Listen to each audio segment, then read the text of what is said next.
Bumabaha ng anomalya, halos kalahati ng milyon-milyong pisong pondo ang umano'y ibinubulsa sa mga nagsasabwatan sa flood control projects. Yan ang binulgar kahapon ni Senator Ping Lacson na bisto ang mga proyektong pinopondohan pero hindi naman nagawa o hindi kaya patuloy raw na pinopondohan kahit na gawa na tapos titipirin ng mga materyales kaya substandard ang nakakalulang baha ng korupsyon. Sa report ni Mean Los Baños. Para sa karaniwang Pilipino, tuwing may baha, bahay, buhay at kabuhayan ang nalulunod.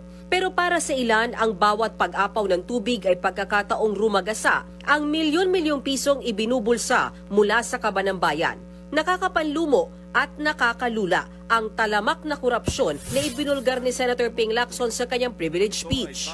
Sangkatutak na ghost flood control projects na pinondohan ng gobyerno pero walang bakas ng anumang konstruksyon. Halos pare-pareho ang pattern kung paano minamasaker ng mga kawatan ang pondo ng bayan. May ilan pa ngang proyekto, hindi man lang nagtira para sa taong bayan. Ang tawag ng Pangulong Marcos dito, guni-guni o ghost projects. Sistematiko raw ang korupsyon at pinaghahati-hatian ng mga tiwali. Ganito raw nila gutay-gutayin ang pera ng bayan.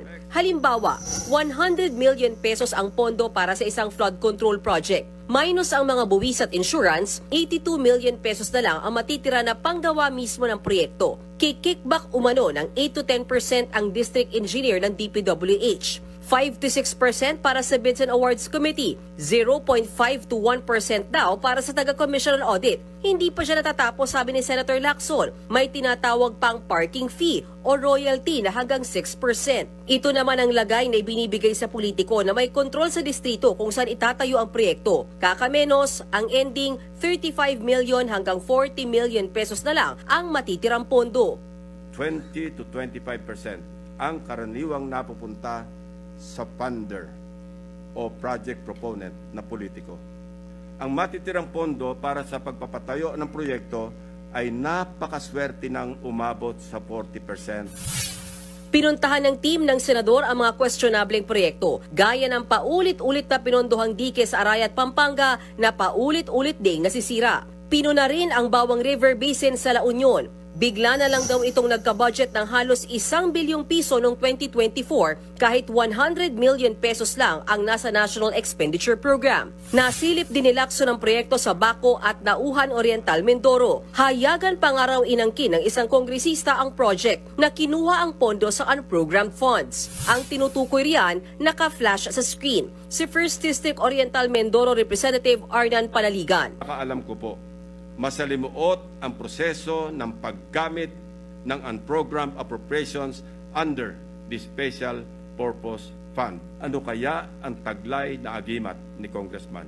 Pinaka-notorious umano sa kickback ng mga flood control projects ang probinsya ng Bulacan. Sa Malolos nga, merong 2018 pa ginawa pero pinondohan pa rin noong 2021, 2023 at 2024. Ginawa naman daw ulit noong 2023 pero substandard. Paulit-ulit ang pagpopondo kahit gawa na. Bagong style ito, Mr. President. Ilan pa kayang flood control projects ang ganito? Tinumbok din ni Lacson ang dating district engineer sa sina Henry Alcantara at Bryce Hernandez na ayon sa kanya ay mas mahal pa raw ang pera kaysa serbisyo publiko.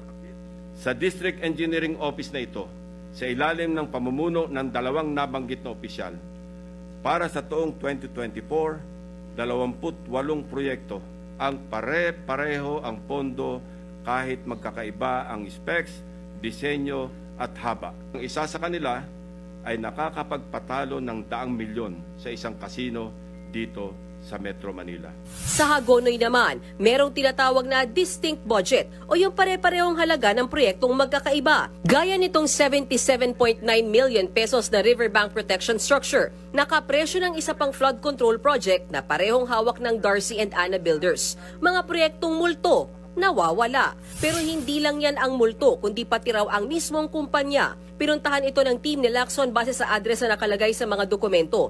Pero gym at e-payment store ang kanilang nakita. Sinita rin ang Wawaw Builders na contractor ng isa pa raw ghost project. Sa historical imagery ng lugar na walang nabago mula simula pa noong 2017. So, anong tinayo ng Wawa Builders noong 2023? Di wala. Wow na wow ang wawaw.